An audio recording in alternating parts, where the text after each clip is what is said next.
Let's see how the gun laws and that are going. A major manhunt is underway tonight after a couple in Melbourne's southeast were held at gunpoint during a violent home invasion. A 58-year-old man was knocked unconscious as he and his partner tried to fight back in an attack police say was cowardly, deplorable and disgraceful. Gunmen desperately tried to find car keys in the front room of a Clyde home in the middle of the night. Upstairs, resident Anne Maureen armed herself. I ran down the stairs with this in hand. And what were you going to do with that? Well, defend myself. And hit them? If I need to, but laws would probably go against me. Around 2:20 last Friday morning, a thug crawled under a partly open door to the garage where 58-year-old Rodney was having a smoke and pointed a gun at him. So get off my property. So the gun laws aren't working, viewers. The gun laws are shot. What did he say and do? Said, no, give me the cars. Keys for the cars. If you don't, I'll kill you. And I said, kill me then. Another gunman joined in and bashed Rodney, leaving him unconscious and bleeding. The attackers went into the bedroom where his 59-year-old partner was asleep and turned on the lights. Looked up and there was two guns in my face. She wouldn't help them either. They found a spare key to the car, a Lexus, but fled. One of their guns visible. The getaway car suspected to have been used in two other recent aggravated burglaries. I think it's cowardly. It's deplorable. It's actually disgraceful. Today, police released computer-generated images of the gunman. We just think, how dare you disturb us in our own home and threaten to kill us and have guns in our faces. If the gunman had got into the Lexus, they would have found this, a lock which wraps around the steering wheel to stop the car being stolen, and they didn't have the key for this. They're ratbags. They're absolute scum of the earth. Paul Dowsley, 7 News. Want to catch the train? No. Police are cracking down on violent crime on our rail network. A 7 News investigation has uncovered a frightening number of dangerous assaults with weapons on trains. Now, new technology is being rolled out to help keep passengers safe. Guildford Station, Platform 1. A man wounding another with a knife. Shocked commuters shielding themselves, pulling them apart. We've got a network of more than 13,000 cameras. We're working with the police and we will catch these offenders. This man on a joyride in his jocks while wielding a weapon. A group of nurses threatened with a box cutter. More than 20 serious incidents involving weapons on Sydney trains caught on CCTV and uncovered in a 7 News Freedom of Information investigation. What you'll find, viewers, is a lot of this is drug and alcohol related. These people are not in their right minds. I'm concerned about public safety on all of our transport routes. People deserve to be able to get to work and home safely. In the past 3 years, there have been 43 assaults involving dangerous weapons on Sydney trains. The good news, more officers are now on the prowl, each year laying around 1,000 other violence charges. Waiting to pounce at Sutherland, a group of school kids spotted with weapons over the holidays. Sydney trains conducting a security blitz last weekend. Security incidents causes delays for passengers. As ageing trains are upgraded. Causes delays, it causes malicious harm in a lot of cases. My partner's on the train to Sydney now. New state-of-the-art cameras are covering every angle, with safety and duress features giving commuters more confidence. If passengers do see something they're concerned about, press the help button on the train or at the train station. Serena Andaloro, 7 News. See, that's not, is it a lack of parenting? What's causing people to get to this stage in their life? It's what we need to think about. Drugs, alcohol, bad parenting, personal unresolved issues. And I think e-bikes should have to be registered or stay off the road. The sister of a nurse killed by an unregistered e-bike in Perth's north has opened up about the torment her death has caused. The accused teenage rider pleaded not guilty to Shelley Spink's manslaughter in court today. Brianna Inferreira reports. A much-loved wife, sister and nurse, Shelley Spinks's life tragically cut short 6 months ago. The pain still raw for her loved ones. Shelley was, especially for myself, we were very close. It's just so hard. It's like a part of you's gone. The 59-year-old Okay, viewers, let's make this clear. That's an e-motorbike. It's not an e-bicycle.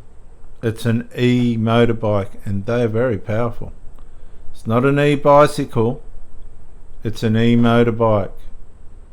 And the guy's obviously lost control of it and killed someone. And be saved after police say she was mowed down by an unregistered e-bike in Edgewater. It's an e-motorbike, not an e-bike. Those things are so powerful. This is an e-motorbike. Our parents are 89 and this has taken such a huge toll on them as well. You know, parents don't bury their children, do they? Well, they're not supposed to. Neighbours say she was always willing to help. When my husband was in hospital sick, Shelley sort of would go pop in and visit him. The now 18-year-old boy charged over Shelley's death, pleading not guilty to manslaughter today. Well, that'd be typical, wouldn't it? He should be... Does he have to, you know, who are we trying to kid? Unbelievable. This is where it's all gotten to. If you can avoid accountability, if you can avoid the reality of what, I mean, making a non-guilty plea to manslaughter when somebody's dead and there's a crashed motorbike, again, that's not sane. That is just not moral or integral. But telling a magistrate he is guilty by dangerous driving causing death. The teenager's lawyer saying he understands state prosecutors won't accept that. Have you got anything that you'd like to say to the victim's family? What happened that day? Today he admitted he's never held a driver's licence, used an unlicensed light vehicle and drove recklessly to escape pursuit by police. 7 News understands Shelley's husband John has moved home to New Zealand, selling the house he once lived in with his soulmate. The prospect of continuing to live here in Perth without her, too painful. It doesn't matter where he walks or drives, she's there, you know, like a memory. The rider will face court again in March. Brianna Inferreira News. Okay, so is Jacinta Allen's machete bins working? The victims of a violent home invasion have spoken exclusively to 9 News, detailing the ordeal that left them fearing for their lives. A gang of thugs forcing their way into their Surrey Downs home. One of the victims allegedly beaten and slashed with a machete while his girlfriend secretly called 000. Shielded behind masks and hiding under hoods, a knife-wielding gang kicks in a front door. Okay, so you're supposed to be unarmed, right? The government's got you completely unarmed. And how the hell are you supposed to defend yourself against 4 malicious, violent criminals trying to bust into your house if you're unarmed? So I'm going to ask you, if it happens at your house, what have you got inside the house to protect you from these invasions? Because it could be you tomorrow. What have you got? You better have something, because they're just going to walk all over you. They don't care. Look. And his girlfriend Matilda both inside their Zuleika Street home as the thugs came storming in around 1 yesterday morning. Pretty brutal. When I was only there to defend myself when it's 6 against 1. The gang launching at Joel, hurling furniture and cans at him when he refused to hand over his car keys and valuables. And they said he's slashed with the machete. Look at that slash on his arm. Oh no. The government's got you in a situation where there's no Second Amendment where you're allowed to arm yourself with a gun or something. If that was in America, they possibly would have been shot. That's it. Boom, boom, boom. Problem solved. But here, no. You've got to get chopped up, bashed up, maliciously harmed, grievous bodily harm. You can't defend yourself because that's breaking the law. In other words, if you're a crim, what have you really got to worry about? They don't know where these people are. They've gotten away.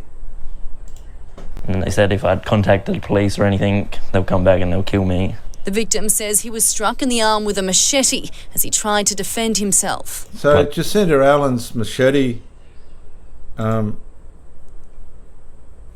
bins, which was a setup for contractors to make millions of dollars, they'll put outside police stations. Let's rob the bank and then take the money down to the police station and put it in the money bin out the front. People aren't going to put their machetes in. That was the biggest. That was so corrupt. It hasn't worked. Here's the evidence. It was just laughable. Somebody made hundreds of millions of dollars out of it. Machete as he tried to defend himself. Blood was just splurting out everywhere. One attacker hitting the 26-year-old over the head with a tree branch, another punching him. One of them got their phone out and started recording.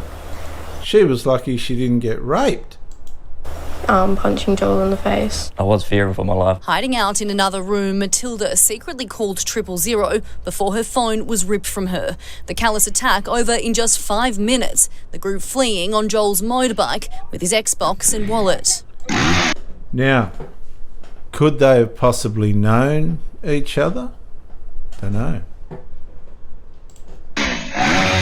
But police weren't far away. By the time they got up the road, I believe the police were coming down the road and saw them all trying to get on the bike. It was here, only a few hundred metres up the street, where police intercepted the alleged offenders, members of the gang then scattering in every direction. The motorbike dumped before police quickly pounced on a 26-year-old Elizabeth North man, now charged with several serious offences. Thank God they got someone, and he'll probably throw his friends under the bus. Alleged accomplices are tonight still on the run. Guarantee these people are on drugs, some kind of drug, even if it be marijuana. They're drug induced, right? And they get together, they're bored out of their wits, so they go and rob things, steal things. Horrible. No one should ever go through something like this. Out of it, someone could get seriously injured or killed. Samantha Hope. Someone that could get seriously injured. Look at this guy's injuries. Oh, God. Back to the e-bike and what they're doing. E-bikes have been used to tear up another Sydney golf course, leaving club members furious. As doctors warn of a doubling of e-bike injuries, one local company is offering a solution. A vandal attack overnight on Cronulla Golf Course. Tyre gouges in 2 of its greens, left by e-bikes. The riders cut a hole in a perimeter fence. This was quite deliberate. This wasn't a casual entry. You needed wire cutters. Club officials say security vision shows 4 youths on e-bikes carving up the course, leaving a crude message. It's not the first time. This happened to us about a month ago. We're most concerned that this is getting out of hand. The latest incident after a spike in e-bike numbers, bikes, often high-powered, raising concerns about safety and injury. And I think that e-bikes should be registered. They're too powerful. And I'm a bike rider, but I just think that they are too powerful. We've got to play catch up, because if we don't, we're going to keep seeing doubling of the rates of injury coming to hospitals. Ben Horwood has started a private registration program in schools. The schools come to us, go, we need a solution. Educating students, then identifying their e-bikes with tags. But when you bring accountability into it, you have a deterrent system. 8 schools in Sutherland getting interest in the Northern Beaches. The Education Department today said it deals with e-bike registration on a school-by-school basis, and that it's transport officials that set policy, leaving police to enforce the rules currently in place. Blitzes by police have targeted bikes illegally high-powered, but pursuing them not easy. Well, look, police will try and stop people, but The officers need to make a judgment call at the time. As police seek to identify those responsible for slicing up Cronulla's greens. Chris Marr, 7 News. 10-year-old driver has been charged and his 2 passengers questioned over a pursuit through Greenacre in Sydney's west last night. Tony Burke's Inside territory. the car, police found a concerning haul of jerry cans, ski masks and a baseball bat. Emily Francis reports. The driver of the unregistered car allegedly fled from police here on Robinson Street, prompting a 3-kilometre pursuit through Greenacre. The teenager was eventually cornered by police, he and his 2 passengers making a desperate dash by fleeing on foot across 6 lanes of traffic. The trio were caught and arrested. A short time later, the shocked neighbours watched on. And he was quite fast actually, he outran all the police and he just sprinted and he wasn't back until about like 10 minutes later. Just saw the arrest of the sprinted guy and yeah, he was smiling while he was arrested, which was a bit odd. Inside the unregistered car, No, that's not odd because they got no conscience. They don't care. officers uncovered a concerning haul, a baseball bat, several jerry cans, ski masks and phones. All 3 men were arrested at the scene, with police now investigating possible links to organised crime. I can't rule anything in or out at the moment. The driver of the car, a 17-year-old boy, has been charged. 17-year-old. Well, police are this morning searching for armed thugs behind an attempted break-in on the Gold Coast, with chilling CCTV capturing the moments before security alarms sent the group running. The resident, who was home at the time, Taylor Davies, joins us now from Currumbin. Taylor, thanks so much for your time this morning. You were awake during this incident, as I understand. You must have been terrified. I was a bit terrified and everyone's pretty rattled in the community at the moment, but I just walked my partner out to her car to go to work that morning because we noticed the attempted robbery the night before, and no more than probably a minute and a half later they came running into the front yard with weapons and what may have been a gun. So yeah, pretty scary, and I had to manually set off the alarm because I hadn't actually re-enabled it whilst I was walking back to bed. So the guy in front there is carrying what appears to be a gun, so the gun laws, they're not going to stop any of this. They're just not going to stop guns and stuff. Good evening. Security video has captured the chilling moment a homemade bomb was thrown into a packed city square. Designed to detonate on impact, 2,500 innocent lives were put at risk. Lucy Murray begins our coverage. Tossed into a crowd of 2,500, a device designed to explode on impact lands at the feet of unsuspecting Perth families. We need this area clear. So this is in Perth. This is in Australia. Now we've got people throwing bombs into crowds. Gosh.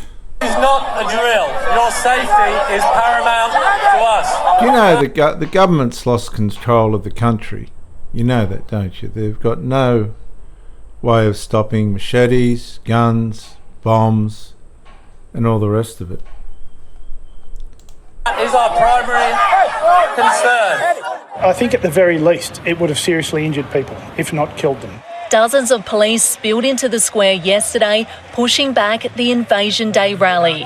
Please head back of Forest Chase. We must clear the area. I cannot make it any clearer. Ladies and gentlemen, please head back. Officers moving quickly, wanting to avoid a mass casualty. Yeah, see, so terrorism's still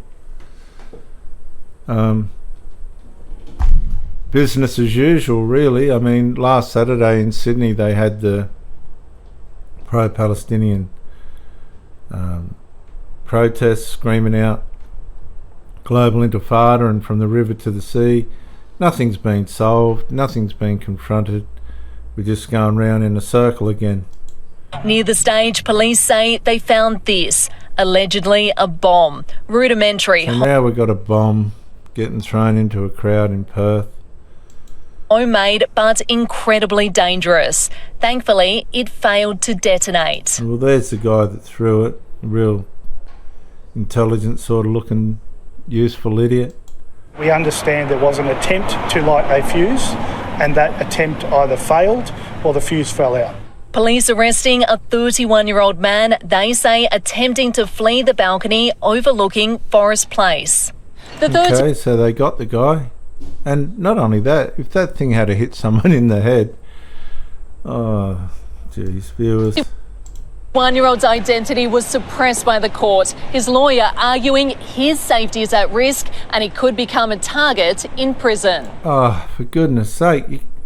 The guy's thrown a bomb into a crowd of hundreds of people. Now we're going to protect him? Oh, come on.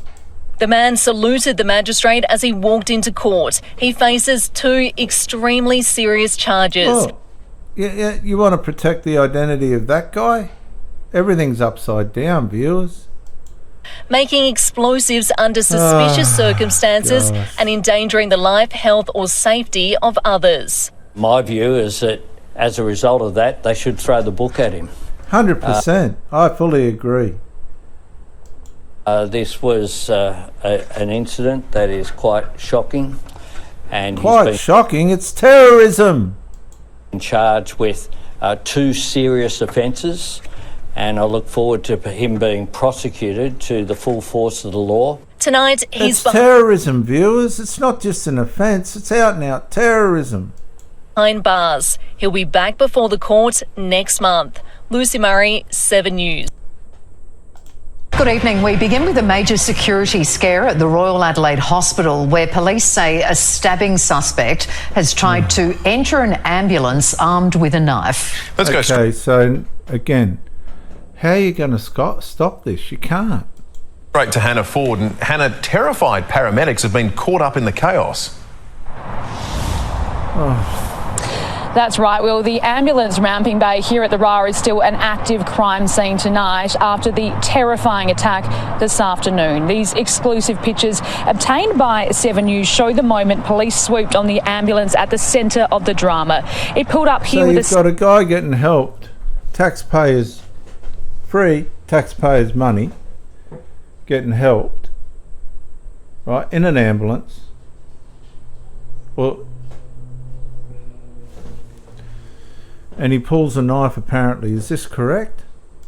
stabbing victim on board when suddenly a man armed with a knife opened the side door and started threatening the victim and paramedics. Ah, so there was a stabbing victim in the ambulance and another guy's come along and wanted to stab him. I'm going to start this again. Hannah, terrified paramedics have been caught up in the chaos. That's right, Will. The ambulance ramping bay here at the RAR is still an active crime scene tonight after the terrifying attack this afternoon. These exclusive pictures obtained by 7 News show the moment police swooped on the ambulance at the centre of the drama. It pulled up here with a stabbing victim on board when suddenly a man armed with a knife opened the side door and started threatening the victim and paramedics. The ambulance officers managed to get the victim, a 32-year-old from Victoria, inside the hospital without further injury. But he'd already suffered stab wounds to his leg and hand a short time earlier in the Netley area. He was seen jump. Okay, so what has he done wrong to cause this kind of aggression towards himself?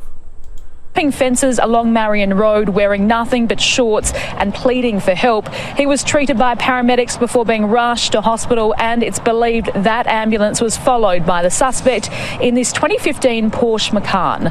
Okay, so this guy's done something wrong. He either owes money or he's stolen something. Could be a triangulation situation. He's done something wrong, and he's done it wrong to the point where these people have had enough of him. They want to kill him. After the terrifying confrontation at the RAR, the suspect was tracked to the southeastern freeway. Officers racing to Mount Osmond, where they found the Porsche pulled over on the side of the freeway. The suspect, a 27-year-old man also from Victoria, was taken into custody without incident.